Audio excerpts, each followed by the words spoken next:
Welcome to the Nevis Newscast for Thursday, September 7th, 2023. I am Bronte Swanston Hendrickson. The Nevis Disaster Management Department continues to monitor the progress of Hurricane Lee. Further strengthening is expected, and Lee is forecast to become a major hurricane. There are no watches or warning in effect as the rapidly increasing in strength Hurricane Lee is expected to pass well over 300 miles to the north and east of the northern Leeward Islands. However, there are the likelihood of rough seas and rip currents that will be generated during the passage of Hurricane Lee. Hurricane Lee is expected to pass the northern Leeward Islands by Saturday evening. Interest in the Leeward Islands, here in particular in St. Kitts and Nevis, we should continue to monitor the passage of Hurricane Lee. Hurricane Lee is on its way to becoming a major hurricane, as the forecasters has predicted the wind speed could get over 150 miles an hour within the next 24 to 48 hours. We should continue to monitor the progress of Lee as it moves past the Federation over the next 2 days. The National Oceanic and Atmospheric Administration's update to the 2023 Atlantic hurricane season outlook calls for 14 to 21 named storms, of which 6 to 11 could become hurricanes. Of those, 2 to 5 could become major hurricanes. With regards to the rest of the hurricane season, we are now in the peak, and we should be in a state of preparedness at this time.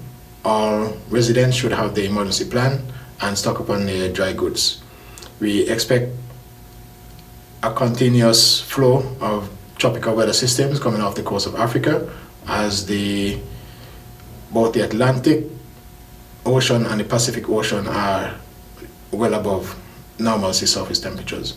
So we can expect other systems coming off the coast of Africa to develop into some tropical system that may affect the region. Here in St. Kitts and Nevis, we want us to pay specific attention to our preparedness and to be ready to take action at a moment's notice. Get your plans in order, get your communication plans in order, and secure your property. Clean your homes, your drains, stop dumping goods in our waterways, as these could become blocked in any flow that are likely from the tropical weather systems.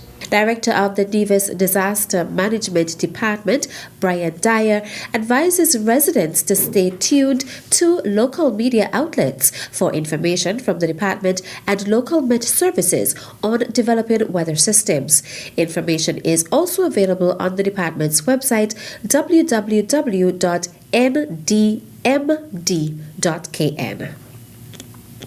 A team of engineers from the U.S. Naval Facilities is visiting the Federation during the period Wednesday 6th to Friday 8th September.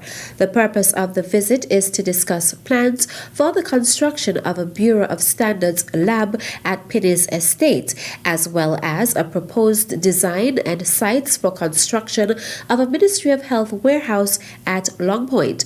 On Wednesday, September 6th, the team paid a courtesy call on Minister of Physical Planning and Environment in the Nevis Island Administration, the Honorable Spencer Brand, at his office.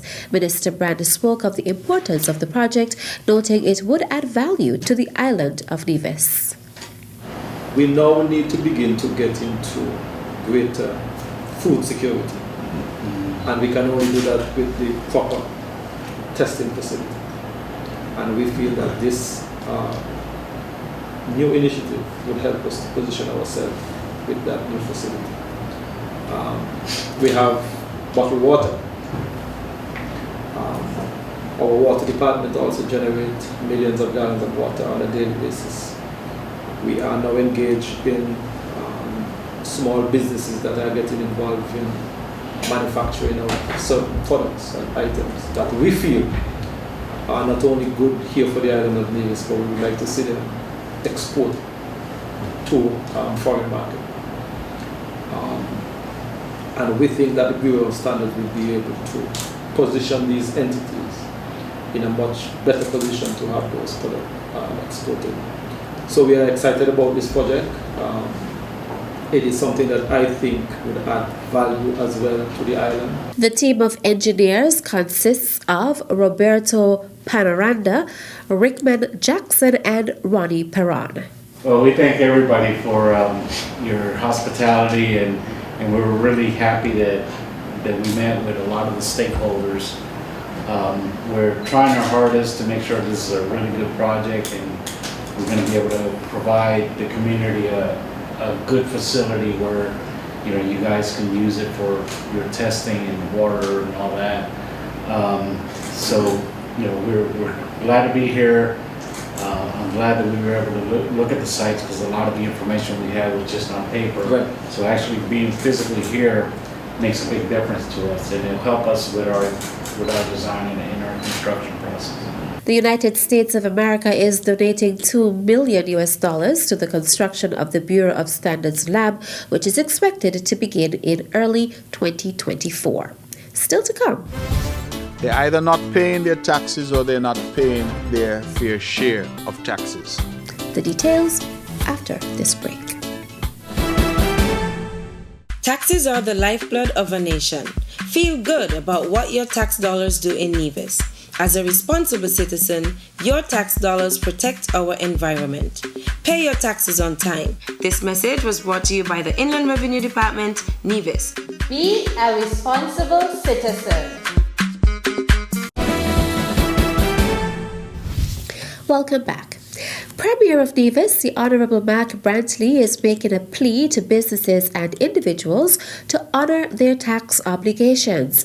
Premier Brantley is the Minister of Finance in the Nevis Island Administration.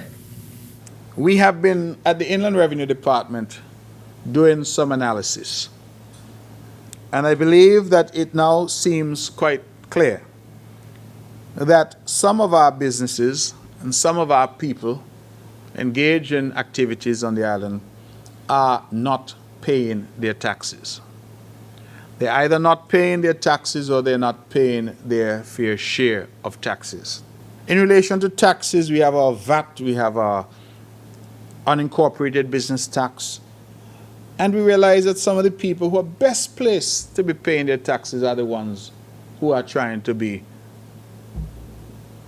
I want to use gentle language, who are not paying their taxes. Let me say that. I can confirm to the public that all the law firms in Nevis right now are being audited. All. That we have raised some concerns with the law firms, we have raised some concerns with realtors and others, and the Inland Revenue is now taking a position that they are auditing these various entities to ensure that they are paying what is due from them. At his most recent press conference, Premier Brantley noted that the Inland Revenue Department will continue to conduct audits sector by sector to ensure businesses and individuals are paying their taxes. We are not seeking to impose on anybody anything that is not due from them. We're simply saying, do the right thing. There are people on this island who want to conduct their business and want to charge you for their services and their goods, but they don't have a business license because they refuse to go in and regularize themselves by paying their business license. Some are employing people, but they don't want to pay Social Security, and so they're not contributing to Social Security. And I believe that those of us in leadership have a duty to appeal to our people to be responsible citizens. We at the Inland Revenue Department have said that if you are not paying or you have not paid, come in and talk to us. The policy of this government is that we prefer to collect than to take any form of draconian action against our people. So if you owe taxes and penalties and fines and all of that, interest, we have often been prepared to compromise. But we are saying, come in, have a conversation, work out a payment plan, but please pay your taxes. The Premier also appealed to property owners to regularize their affairs with the Inland Revenue Department. Property tax, another issue. A lot of people are not paying their property tax. In fact, sometimes only when they sell a piece of property and it comes now for the transfer and the Inland Revenue refuses to do the transfer unless the property taxes are paid, do they rush in now to pay up for years of unpaid taxes? Again, we're asking, please, come in and do the right thing. Come in, regularize your affairs, make sure that your tax matters are in order, and in so doing, you help the island and help us to be able to deliver the services and the goods that the public is demanding of us. Premier and Minister of Finance, the Honourable Mac Brantley. The Nevis Symphonic Band will this year celebrate its 40th anniversary. The band was formed on the request of Dr. Simeon Daniel, of Mr. Edgar Bridgewater, who was a retired musician. Mr. Bridgewater had a history of music. He helped form the St. Kitts Nevis Defence Force Band, the police band back in the 60s and the 70s. So upon his retirement, he came to Nevis and started an after-school program in 1980 with the intention that when independence comes, we will have a band to perform for our Independence Day military parade.